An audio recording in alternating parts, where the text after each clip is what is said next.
Taiwan's Air Force scrambled again on Thursday to warn away 9 Chinese aircraft that entered its air defense zone, Taiwan's defense ministry said, on the same day that Russia invaded Ukraine, a crisis being watched closely in Taipei.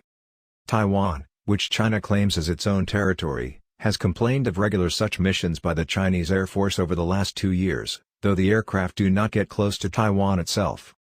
The number of aircraft involved was well off the last large-scale incursion, 39 Chinese aircraft on January 23, and since then, such flybys have been sporadic with far fewer aircraft.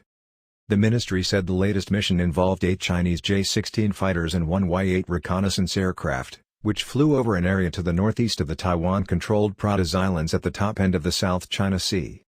Taiwanese fighters were sent up to warn the Chinese aircraft, and air defense missiles were deployed to monitor the activities, the ministry said, using standard wording for how Taiwan describes its response. Taiwan has been warily watching the Ukraine crisis, nervous that China may try to take advantage to move on the island.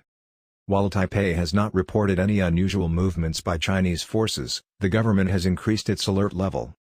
China has never renounced the use of force to bring Taiwan under its control, and routinely condemns U.S. arms sales or other shows of support from Washington.